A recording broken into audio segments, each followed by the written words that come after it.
Hello, and welcome to another episode of the Break It Down for Brackens podcast.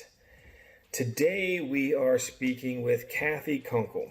She is running for Congress for the state of West Virginia. Today's podcast is brought to you by some new sponsors, justthefreakingrecipe.com. That is a recipe site that you can go to and read the ingredients and the instructions on how to make things like raviolis and sandwiches and very basic, pretty much dude-centric, recipes. But if you're getting tired of the same old thing while you're in quarantine, this might be a fun website to go to. There's a small sprinkling of smart-ass comments in the recipes, which I found to be really interesting. It's still pretty new, but there should be more recipes going up from what I hear very soon. Additionally, we are sponsored by goodcompanywv.net. That is the clearinghouse for the Bros and Bras calendar, which is all of our fitness events, which are currently all on hold, but it's good to know where the website is anyways. It's also the place you go to if you want to buy club gear or Bros and Bras gear. There's the ability to order, I think, hoodies or to have your things screened.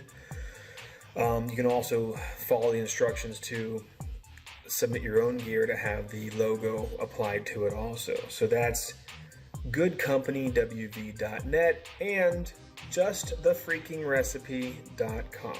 We are also brought to you by my company, Brackens Painting, commercial and residential painting.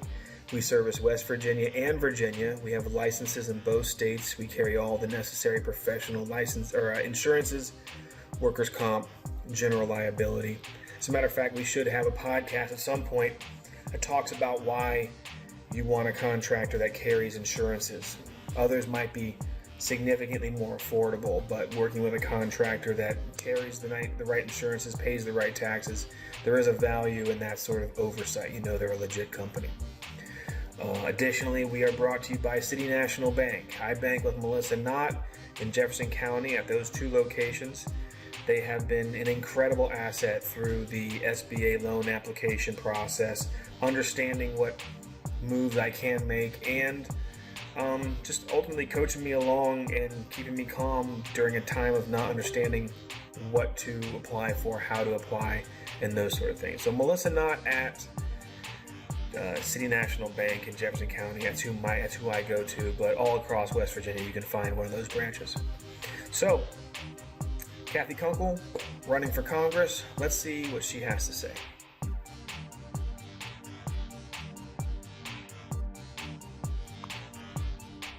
Hello, Cathy. Hi, Kevin. Welcome back to the Break It Down for Brackens podcast. I appreciate you being on here for a second time. Our first recording had a signal malfunction, so we had to come back to a new date and re-record. So, Cathy, you're running for Congress.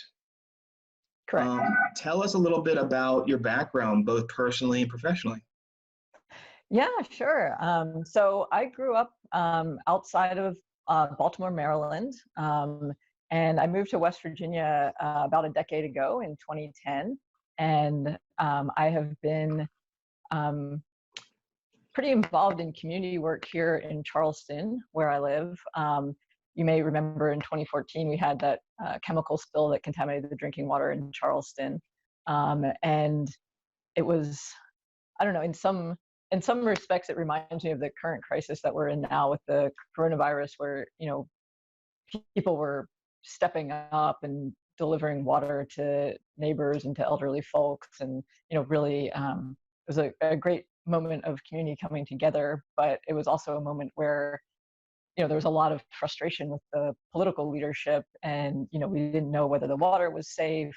We didn't really know who to trust, and there were a lot of community meetings happening, and out of one of those meetings evolved this group that I ended up leading for several years called Advocates for a Safe Water System. We basically ended up in a fight for 3 years with the water company down here to ultimately get them to make some improvements to the safety of the drinking water system in the Canal Valley. And then after that, I was also involved in, I got sort of more interested in local politics as a result of that, and co-founded a group called Rise Up West Virginia that's really focused on Kanawha County, and advocates around healthcare mainly, and also services for folks dealing with addiction. And it's a group that tries to, advocate on particular issues, but also try to make change in the political process at the same time. So, in the 2018 election, we endorsed candidates for city government in Charleston and for the state legislature out of Kanawha County, based on the issues that we were concerned about. And then we knocked on a couple of thousand doors and helped elect some new folks to state legislature and municipal government here.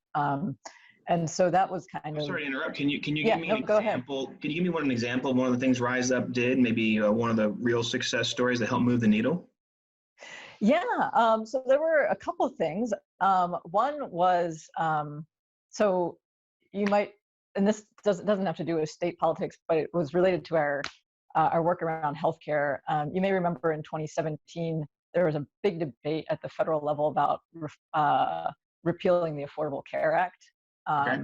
And at the time, one of our senators, Senator Capito, was considered to be a swing vote on the issue. Like, people weren't sure which way she was going to go on that. And we actually had a protest in her office. And there were 6 folks who basically, they said, we want to talk to Senator Capito about this, and we're not going to leave her office until we can do that.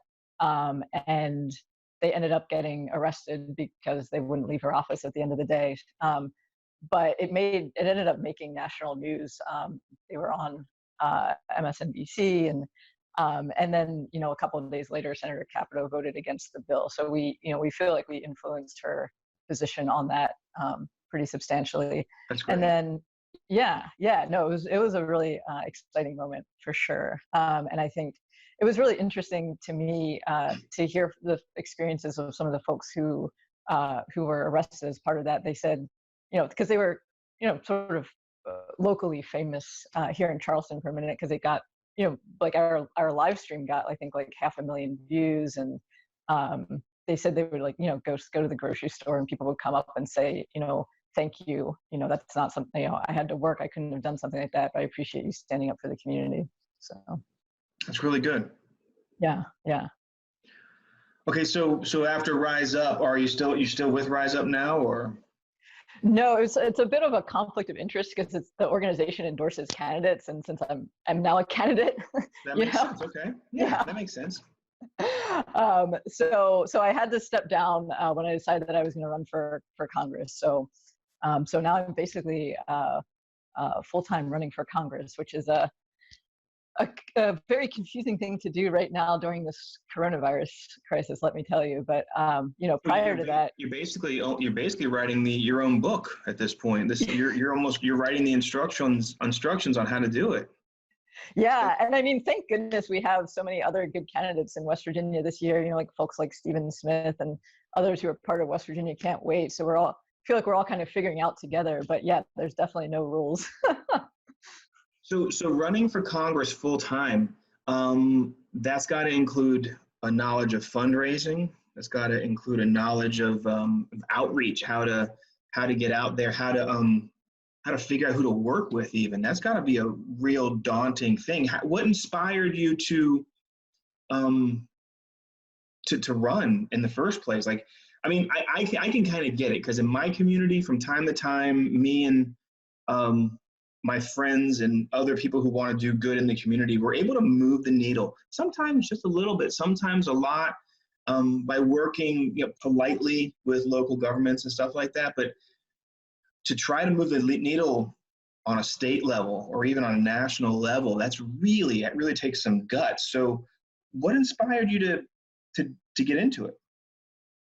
Yeah, I mean, I think one thing was just sort of frustration. I think there's a lot of great ideas that people at the local level have in West Virginia, and that people, really want change on some issues like healthcare and education. And obviously the school employee strikes really showed that. And there's just, we have politicians at the federal level, I think, that really are not paying that much attention to what people actually care about here in West Virginia. And, they're funded a lot by, bigger corporate interests, and, not so much, like in this race, there hasn't even been a debate between the candidates since 2014. Like the congressman who currently holds the seat, like, won't even come and debate his challenger. And so, that just feels wrong to me, that they are not even willing to like engage in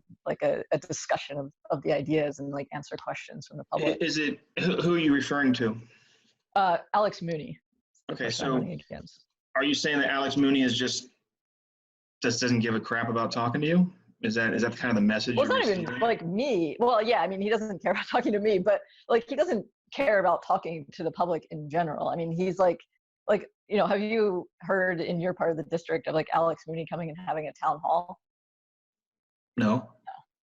So, okay. And like, yeah, nowhere has, like, I've been all over this district in the last, not recently, obviously, but before the coronavirus, it was all over the district for 6 months. And that was the most common refrain was, yeah, we never see this guy. And that, if someone's going to represent you, that doesn't seem like the way to do it. Right. So you touched on big business and stuff like that. I hear that on social media a lot. I hear that through people who are running for, governor and higher. I feel like to some extent, the front line, whether it's business owners or just citizens, I feel like when it comes to large corporations moving into the state, whether it's to build jobs or to, just obviously for the placement of their business, I feel like it's really, really, really far above me. It's so far above my pay grade that I personally don't have any control or influence. Besides what you're saying, like maybe 6 people going in and kind of protesting and really making a stink about something. For those of us just citizens, how do we control that? How is there any accountability as to whether who gets elected can even make a difference? Yeah, I mean, to me, it's not so much like where a business decides to come or go or whatever, but it's like, it's the policy decisions that we make around that. So like, for example, in the school employee strike, obviously one of the big issues was funding for PEIA, the Public Employee Insurance Agency. And one of the questions, or one of the sort of themes that kept coming up was like, we've been this resource state for a really long time. We have like billions of dollars of natural resource wealth and natural gas and coal. And yet, all of that money just seems to leave the state. The resource is extracted and we're not really taxing it enough. And, what if we raised the severance tax, the tax on natural gas coming out of the ground, and use that extra money to fund public employee health care and thereby like keep some of that wealth here in the state?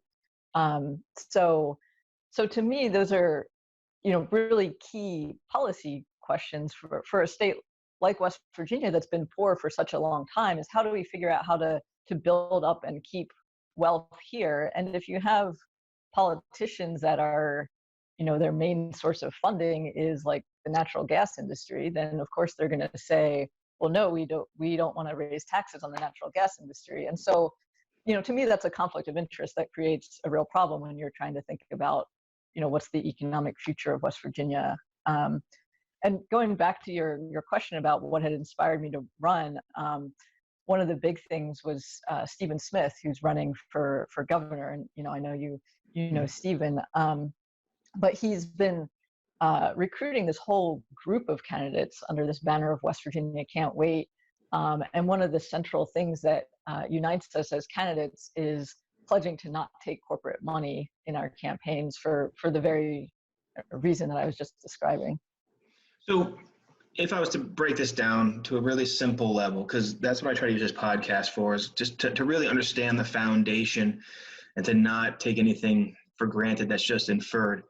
So hypothetically, if I ran for office and people were fundraisers, we'd run fundraisers, and I get big donations from companies that would benefit if I won, then I would kind of kick them special favors or push through policies once I was in to help them grow. So it's kind of like scratching each other's back, that kind of deal when you're talking about corporate money like that, right? Right. And it's not like there's like you're not like signing a contract when you get, it's usually not like a direct, like, we'll give you money if you do X, although sometimes it could be, but you're a politician, you want to get elected again, you want to get that money again, you kind of know what Sure. they want. So you use the fundraising money to run your campaign so that you win. And the more I talk to candidates, the more I'm really realizing that it's a very small percentage of candidates that are just doing it to step up and to help the community. In my mind, there has to be some sort of initiative to run for office, and I've never been able to identify that personally as to why I would run for office. But I imagine that if you were to get into a position of influence, you would have some sort of kind of long-term goal or even short-term goal of incentive. So I can see how corporate money would kind of stroke the direction of things to go. And the West Virginia Can't Wait not taking corporate money that's a really gutsy approach to it. And I like to see where things go when some of these candidates are going to win, because they're going to win through popular vote, I'm imagining. I mean, there's more than 90 of us, so I figure, like, statistically, some of us have got to win, right? Right. And that's a real cultural change in how things have been working. So if we were to talk about your platform, what do you think the top 3 things, so like when you go to your town halls before all this quarantine, and when you talk to people online, like, what are the 3 points that you're really driving home that you think grabs people's attentions? I want to learn about those. Okay. I mean, I think one of them, going back to what I was saying about how so much wealth has left the state in the form of our natural resource wealth, is really like, how do we fundamentally change that process? So how do we first of all bring investment dollars back to the state in terms of basic infrastructure needs that we have now, like broadband internet and safe drinking water and transportation? In different parts of the state, there are various infrastructure problems, but it's safe to say that across the state, infrastructure needs are pretty enormous, and we could create, thousands of jobs if we had, billions of dollars of infrastructure investment. And, to me, that also lays a foundation for trying to grow other sectors of our economy other than just coal and gas, which is what we've, historically relied on a lot. So, if you have broadband internet, that can be a boon for small businesses, for tourism, for small farms. And obviously those things also rely on safe drinking water and good roads and, other infrastructure needs that we're somewhat lacking. So you brought up broadband as part of infrastructure. And I would imagine that depending on how long this quarantine lasts, the opportunity for almost like company hubs or people to work from home should really almost force the broadband into a really easy fix, or a faster fix. I know that, me being closer to the DC region, so many people are working from home that bosses are thinking, why do we have all this real estate? Why do we have all this office space we're spending tons of money on, when it's apparent that a large percentage of our population is able to be productive at home, which moves away from the traditional going to work and commuting and those extra expenses and childcare and all that stuff. When I think of the future of infrastructure in West Virginia, yeah, the roads need work, and all the other things that I don't totally understand about infrastructure, but one of the first things that come to mind are broadband. You know, I can't do podcasts with some people because they live just a little too far up the mountain or whatever the case is. They can't get the fast enough connection. I know in Southern Virginia, just south of Bluefield, where I have another office, we're still running on DSL, which might even be faster in some places in West Virginia also. So do you have anything to say about, and I know that you haven't won the position yet, and you're not in the position, but do you have any ideas on what broadband improvements could be done or who to work with? Yeah, I mean, one of the interesting things that's happening, and one of the barriers to broadband so far has really been that the sort of private internet companies, like Frontier being the big one here in West Virginia, just don't find it profitable to serve, especially the rural parts of our state, because you have to build out. It's not like Washington D.C. where you build a mile of line and there's like 1,000 people on it. It's like the opposite of that, basically. And so they've been really slow to build out any of this infrastructure. And so what's started to happen, which I think is really interesting, is that some of the more rural counties have started to band together and to basically apply for federal funding to build the broadband infrastructure, like the actual physical infrastructure themselves, and then their goal is to lease it to the internet service providers. So, but they would fundamentally control the infrastructure so that they would be able to direct where it's going and get it out to folks. And it kind of reminds me back in the 1930s when we were electrifying America with electric power. There were all these rural electric cooperatives that sprang up for this very reason, that the private electric companies didn't find it profitable to build all the infrastructure to electrify rural America. So, I think, helping the formation of these local and regional entities, helping them actually access the federal funds to be able to build out the infrastructure seems like a really important piece of the solution going forward. Yeah, I love that that analogy. And I was going to recommend, I was thinking, yeah, okay, so Frontier or whatever. Sorry, that's the boss cat just decided to get up here. He gets involved in every podcast. So I was going to recommend, like, why don't they just, I have to have a podcast on how broadband works and why it doesn't work in this state. I understand the mountains and the geography, but I think that it'd be neat if we could pump it in on a big wire. Okay, I don't know what I'm talking about. Pump it in on a big wire and then have a town or a community could have its own tower. And if you're in line of sight of the tower to some extent, you could have faster broadband. And then that would generate the opportunity for different business types to open in those communities. So if a town or a town invested in on its own broadband infrastructure and owned it themselves, they really could recruit great businesses in, whether it's data entry or all the things I don't know about that I imagine could use it. That'd be a really great stimulus. So that's I think it would be huge. And this is just like a really small example, but I was speaking. I met this young woman. She's probably like my age-ish in Randolph County, and she moved home. She's from Helvetia, which is this tiny town in Randolph County, and she moved there because she wanted to come home. But she's also trying to run a video production business, and the internet is terrible. She has to drive to Elkins to try to upload stuff to the internet, and it's a huge hassle. So even just smaller things like that. But we talk about wanting kids to move back to the state. We want to attract young people, and if you have whole counties that don't have good internet, it's really a barrier to doing that. I'm 45, and I've hit that age where I'm not using all the apps on my phone, and I'm not dialing into the newer things the way I was maybe 10 years ago when it came to embracing technology.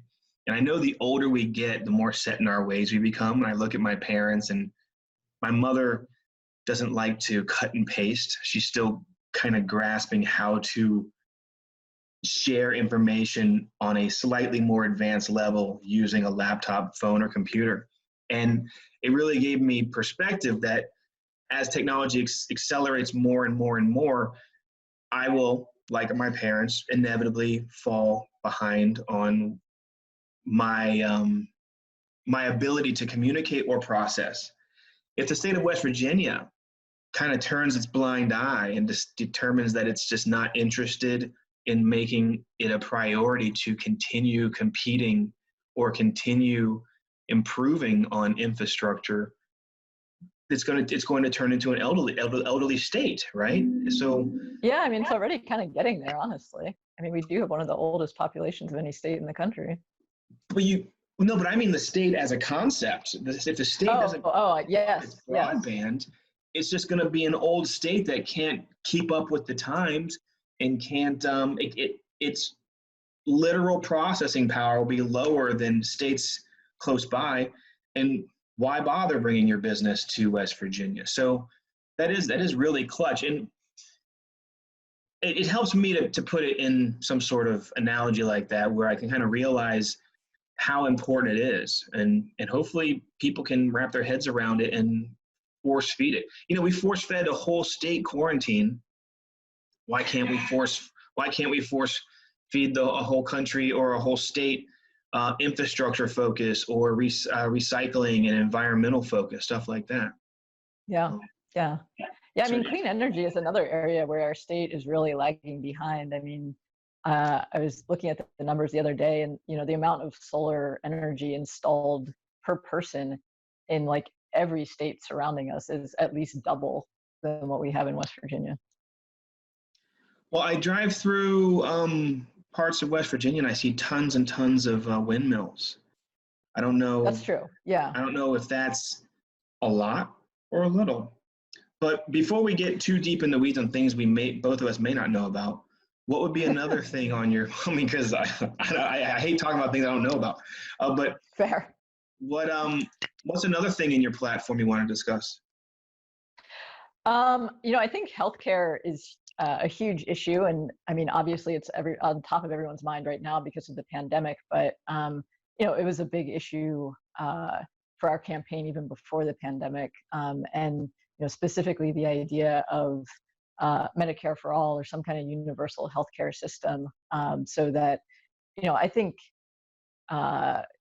in the richest country in the world, I think there's no reason that we should have people who are uninsured or who are afraid to go to the doctor and to seek treatment because they're worried that they won't be able to afford the bill. And I know that when I purchase an insurance plan every year off of the exchange from the Affordable Care Act, and it's sort of this irrational process where every year I just have to kind of look and guess how sick I think I'm going to be in the coming year. Like, do I want this high deductible plan where if I actually end up using it and I have to pay out of pocket like $7,000 for my deductible, I'm going to be in trouble, but probably I won't have cancer, so maybe I'll just go that route. Or, do I want something with a much higher monthly premium that's going to be harder to afford on a month-to-month basis, but will, cover me more if I get catastrophically ill? It's just, there's no actual way to answer that question. You just have to guess and hope that you guessed correctly. It's like fear purchasing. Yeah, exactly. That's really, like, my wife and I, we try to live as healthy as possible, fitness, healthy eating as much as possible. We both do decent with keeping our stress levels down. We assume we're not going to get sick, but we sure could. And we sure could have a catastrophic injury or fall on the steps, or it could be anything. So that healthcare is scary, and it's another topic that I think a high majority of people know about 3% of. Right. It works a certain way. And just like when we're voting for people, we don't know what we're voting for. And we don't know what we're picking with healthcare. We don't know why it's expensive. We don't know why one drug is more expensive than another. Educating people is just crucial on these massive topics. So what are some of your approaches? How do you change things, or how do you convince people to vote your way? Yeah, I mean, I think what you just mentioned, that, why are prescription drugs or why are some drugs so expensive here? And in other countries, the government is actually involved in negotiating with pharmaceutical companies to reduce the price of drugs. And so, if earlier this year, some members of our West Virginia state legislature took a bus trip to Canada and took people to Canada to buy insulin in Canada because it's so much cheaper there. I don't remember the exact numbers of how much cheaper it is, but the point is that there's no physical reason why insulin is cheaper in Canada than in the US. It's the same drug, it's manufactured the same way. It's just that here in this country, we just let the pharmaceutical industry get away with these sort of outrageous profits here. So, to me, part of having a universal healthcare system is giving the federal government the authority to negotiate with the pharmaceutical companies to bring those drug prices down and bring the profits down to a more reasonable level, so that we're not just basically getting taken advantage of for medication that is literally life and death. So wouldn't a pharmaceutical company not want to lower their prices if the market bears $100 a pill and people are paying $100 a pill even though they're pissed off that they have to? Wouldn't the pharmaceutical company be like, no, we're not going to lower our prices, and then we're going to give money to the politicians for their campaigns, so they vote against that, right?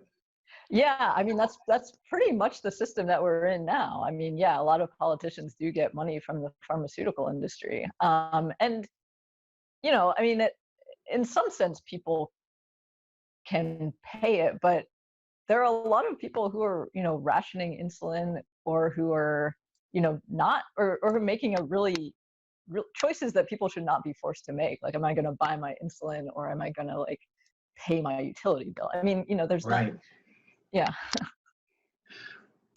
I just see that being a fight that is extremely long-winded.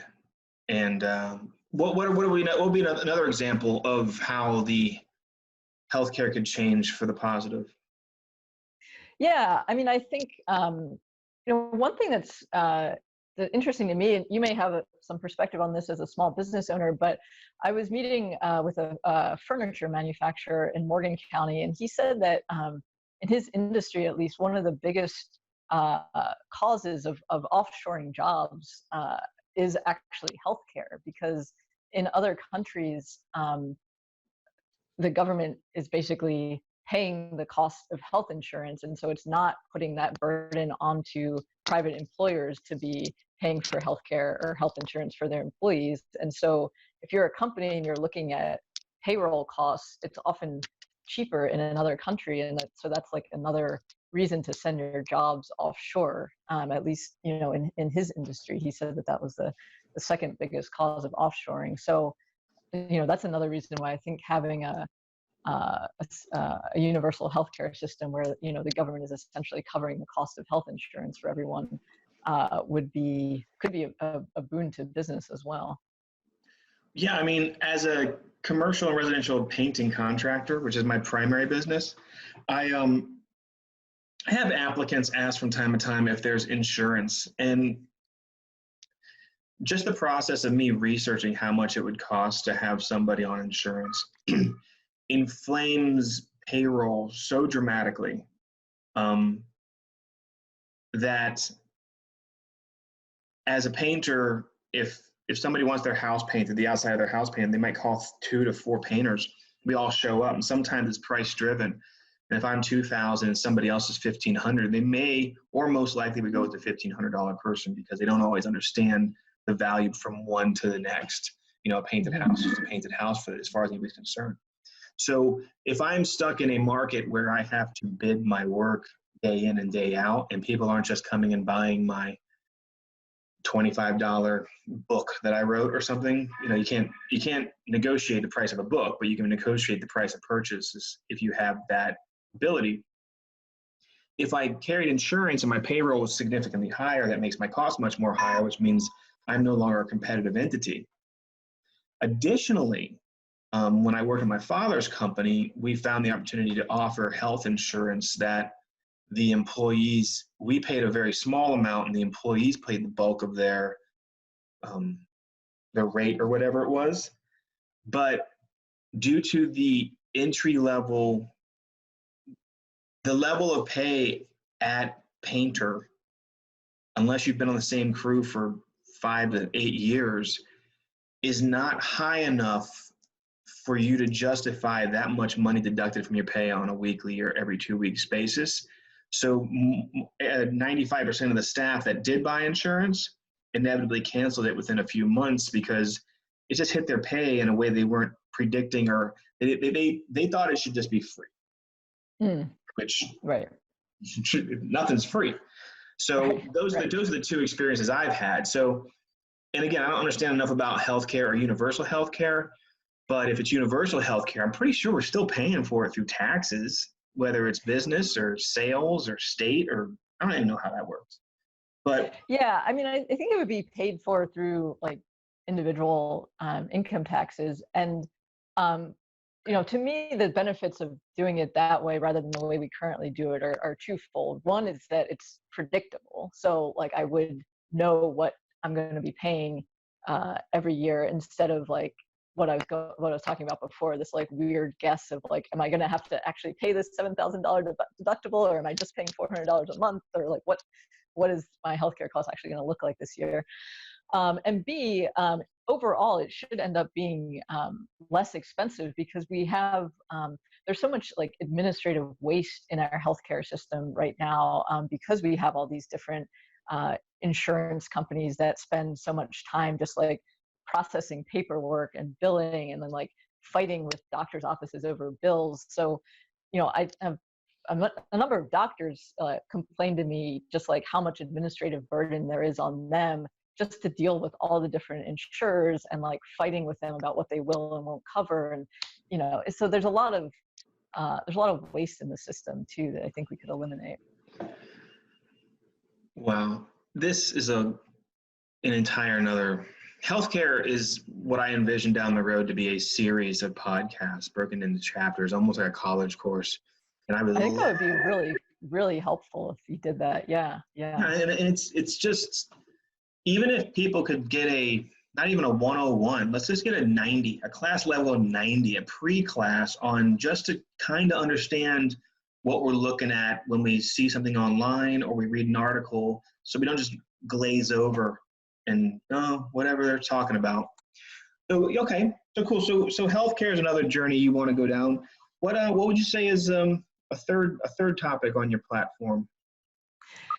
Yeah, I mean, I think climate change is an issue that's going to be of major national importance over the next decade, if not longer. And so and that is certainly related to the first thing on my platform about infrastructure, because here in West Virginia, obviously we've been a state that has really been dominated by the fossil fuel economy, and so nationally, if that economy is going to decline, what are we going to do here? And so, it does go back to the whole question of fighting to bring federal resources into the state for infrastructure, to incentivizing other types of industry, whether it's clean energy manufacturing or solar installation or whatever, to come here. But I think from my perspective, we've been burying our heads in the sand politically around this issue in West Virginia, and that's really not helping us prepare for the future. Okay. I don't know much about that either. I know that there's ground pollution. It's just so mega. Like in my mind, like even if I had the time and the drive just to work in Jefferson County, in my county, to deal with whether it's pollution or, any of these topics, like a county commissioner's job, it just seems so wicked daunting to me, like having to understand and try to make the right decision. And then how to convince people around me to vote my way or to see the logic in my proposal. What experience do you have with convincing people to go your way, or convincing people to say, hey, look, we need to clean up the groundwater so much that we've got to go into these haulers and clean out what looks like a landfill. We've got to stop this, or we have to put in things that mitigate it downstream. How do you communicate with your colleagues? If you win, how are you going to get other people to vote your way? Yeah, I mean, I think so. I mean, in terms of like experience, I was talking at the beginning about Advocates for a Safe Water System, the group that came together after the water crisis here. And, you know, obviously we all shared a pretty basic common interest of wanting safe drinking water here in Charleston. But, you know, in terms of like actual strategy, and, you know, what we ended up doing was going to the regulatory agency, the Public Service Commission, and, you know, petitioning them, and you know, coming up with a whole legal strategy around like what our specific demands were for the water company. And so, you know, that was very much like a process of organizing and listening to people in the group with different areas of expertise to put all that together and make it coherent. And so, you know, I think that's part of what you need to be doing in Congress, is not just like, you know, I have all the right ideas and right answers, but like recognizing where there are common interests. And I think a lot of the states that have had fossil fuel dependent economies, for example, do share similar problems in lack of infrastructure investment. And so, you know, where can we come together around common interests and fight for the things that all of our states need in that way? And, you know, where can we make deals with representatives from other states, you know? So it's, I think it's, you know, it's not just trying to sell people on my particular ideas, but, you know, again, sourcing ideas from people with similar problems and trying to come together as more of a unified group of states or group of districts that are trying to advance similar ideas. Nice. So let's say you win. How is a 4-year term, correct? It's actually only a 2-year term. 2-year term. Okay. Yeah. And you're running against Mooney, correct? Correct. And Mooney's been in for how long? This is his 6th year. So he was first elected in 2014. The 3 terms. It's funny how you get aloof like that in 6 years. So how do you determine if you or if Mooney are actually being successful in your job? Like what are the markers we could look for if we all vote for you and you win? How can we say, look, Cathy was successful at what she tried to do? How do we mark that? I mean, I think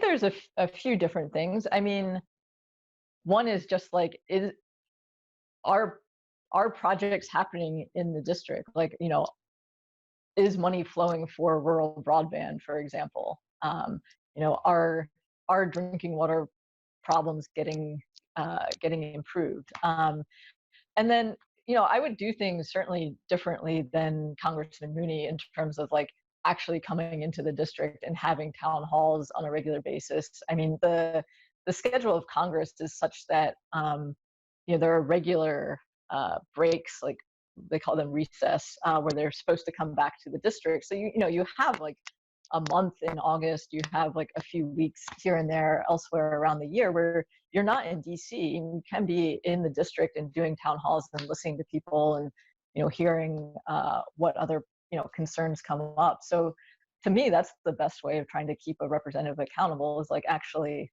talking to them. Great. You know, I feel like a lot of people in office aren't coming back, or not, or maybe Kevin Brackens just isn't getting the memo that this is when you go talk to your leadership.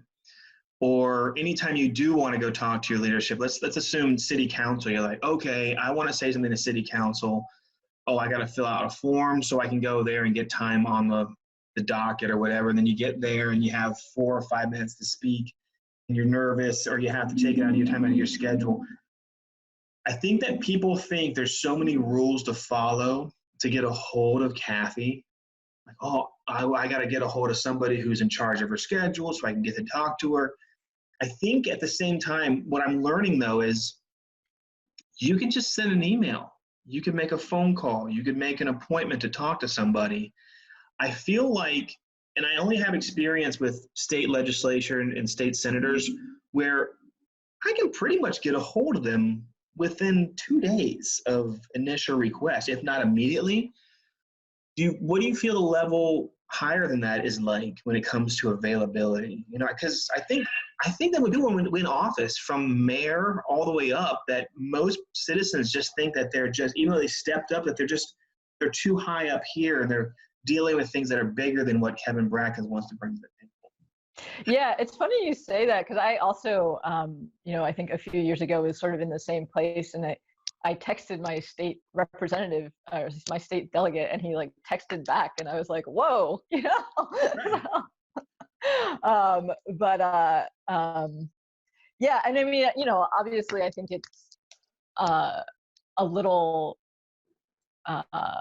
there's more demands on people's times the higher up they get in the political system. But yeah, I mean, you should absolutely be able to call my office in DC and make an appointment and come see me. I mean, that's what representatives are for. And I know the other side of that. I mean, if I'm coming at a topic and I want to talk to you about X, Y, and Z, I know the other side of this perspective is people that are a little bit just out there with really, like I would come at a topic logically and prepared and not emotional and, that kind of thing. And you can have other groups that are just totally on the other side of things, where they're so passionate, they're speaking gibberish, and it's hard to like reel them in. And I imagine at a higher level in DC, you got to deal with a lot more of that than on state level, and the state's so much more than county level. So I think what I want to communicate, and what I want to use stuff like this podcast is to show that, look, I'm talking to a human here. I'm not talking to,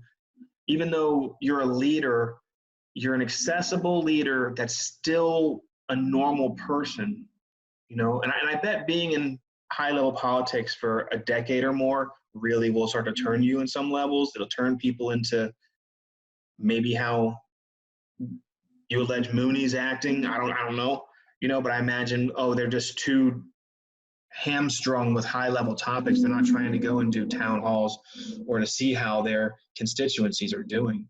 So I get that. If we could move on to I have just 2 more little sections I want to talk about. Can you explain to me how voting works? So you say in your district, how are they broken down districts? Okay, yeah. So West Virginia has 3 congressional districts, and they're, you can look at a map on them, but it's essentially the 1st congressional district is sort of the northern third of the state. The biggest cities are like Parkersburg, Wheeling, and Morgantown. And then the 2nd district is sort of a third of the state below that. And so these are not quite horizontal, kind of slanted thirds, but it goes all the way from Jackson County to Charleston, and up to Elkins, and then out through the Eastern Panhandle. So you're in my 2nd congressional district, and then the 3rd congressional district is basically everything to the south. So it's basically the southern coal fields, and including Huntington and Beckley. Great. So when we vote, you'll be on my ballot. Right. Okay. So I'm running, and so in the primary, I'm running as a Democrat. So if you are taking the Democratic ballot, if you're, a registered Democrat, or if you're an unaffiliated voter who chooses the Democratic ballot, I will be on the ballot. And then obviously I'll be on your ballot in the general as well. What? So in the primary, if I'm registered Republican or if I'm registered Democrat, I get a special ballot that gives me the opportunity to vote for only who I allegedly affiliate with. Yeah. So like the election in November is like that's red versus blue. Basically, plus like, the Libertarian Party and the Mountain Party and whatever other parties are out there. But it's like the nominee from every party is running against each other in the general. And then so in the primary, you're picking who the nominee is. I'm voting for what team I want to push forward to the so if I'm on the Democrat team, I'm voting for which players I want to send to the game. Yeah, exactly. That's a great analogy. Okay. Yeah. Okay, I get it. Huh. Okay. In my case, though, it turned out I'm the only Democrat running for this race, so you don't actually have much of a choice. Okay, well, holy cow. Cathy, with that much state, you're the only Democrat that stepped up to run? I am as shocked as you are, honestly. Yes. Pardon my French, with all the bitching and complaining and protesting, people running their mouths online, people calling for change, nobody's stepping up. People, God, and I know there's not a ton of people listening to my podcast, but you've got to get out there and freaking make change happen. I mean, I have no idea what it's like to run for your position at all. And I'm sure it must be really daunting or scary, right? I really can imagine that. Wait, so did anybody else register and drop out even? Or is it just... Nope. I'm disappointed.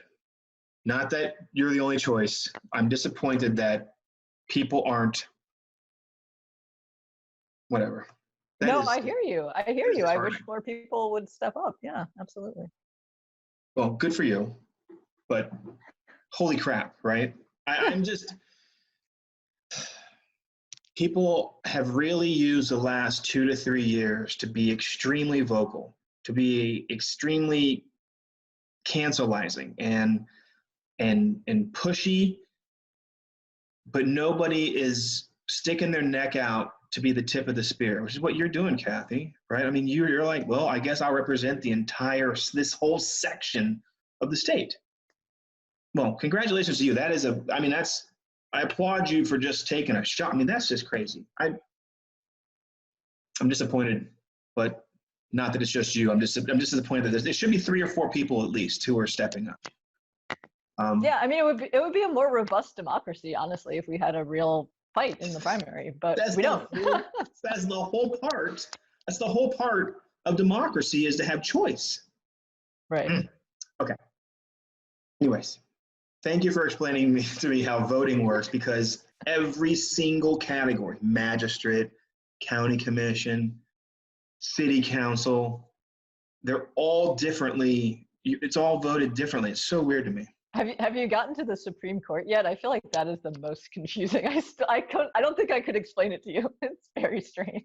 I haven't gotten there yet. I just don't know who's running, and I haven't really reached out to anybody yet. And frankly, you called me, and I was like, I got a podcast. Let's do it. Okay, so shoot. So my next question is just, for the primary, it doesn't really make sense. Maybe we'll touch base for the general, we'll touch base again and see what the answer would be additionally. But my final question is, what makes you the best candidate? Being the only candidate. Right? Wow. It's almost like you strong-armed everybody, say nobody else is running. It's just me. It's just Cathy Kunkel running. No, don't even step up. Your presence alone. I scared them all away. No, I definitely didn't. Really? Okay, well, do you have any questions for me, or is there anything you want to say that we missed? Because that covers all my content questions to keep it concise and digestible. No, I mean, I think we covered a lot. And I would just say, obviously, even though I'm the only person running in the primary, I would really encourage everyone to get out and vote in the primary. I know a lot of people, often don't vote in the primary and just vote in the general, but we do have some really important contests going on in the primary, like for the nomination for governor, for example. We talked about Stephen Smith and the whole West Virginia Can't Wait slate of candidates. So I would really encourage folks to get out and vote in Nice. the primary. Okay, so what is your website? It is kunkelforcongress.com, KUNKELFOR Congress. Okay. And I'll search your Facebook. I'll post the kunkelforcongress.com on the notes, and then I will put your Facebook page on there also. Are there any other candidates you want to call out in particular that you're really rooting for? Well, I mean, certainly Stephen Smith, Marianne Clater, she's running for state auditor, which is a position I think most people don't know a lot about, and she might actually be an interesting person for you to get on here. So just so people can understand what that office actually is, because it's pretty important, and she's the only person running for it who actually has an accounting degree, which you would think could be kind of a prerequisite for being an auditor. But yeah, I'm excited about her. And then, if folks go to wvcan'twait.com, there's a whole list of the candidates who have signed this pledge, and a lot of them are really great. But I'm not going to shout them all out here just because they're all running in different districts, and it would get like way too confusing, I think. It would, and voting is so confusing anyways. If you actually give a darn and you want to dig in and learn how voting works, it's 250 years of figuring it out. So, all right, Cathy, thank you so much. I'm glad we got through this without the internet dropping, and yes. This really turned out the way I hoped it would. So thanks for being on the perfect. podcast. I'm really glad. Okay, well, thanks for having me. All right, take care, Kevin. This podcast is brought to you by City National Bank in Ransom, West Virginia. I am Melissa Knott and manage both of our Jefferson County locations. Our Charlestown location is located on George Street in Charlestown, and the Ransom location is located in the Potomac Marketplace Shopping Center. City National Bank is a full-service community bank that provides an array of financial services. We offer a range of free checking accounts and savings products for both consumer and business customers. City National Bank offers competitive low-rate and low-cost lending products for both business and personal needs. Come and talk to me or one of my team members and get products and services that are tailored to fit your schedule and help you to achieve your financial goals. I can be reached at both the Ransom and Charlestown locations. Check out our website at www.bankatscity.com. Today's intro song is called Mean in a Good Way. It's written and performed by Peter Clark off of his album Peter Clark After Dark. Peter describes this song as being the best song to learn hula hooping to. Peter is an avid hooper and recently started a hula hoop repair business. If you ever need hula hoop repair, consider contacting Peter. You can reach him on SoundCloud. Just search Peter Clark After Dark.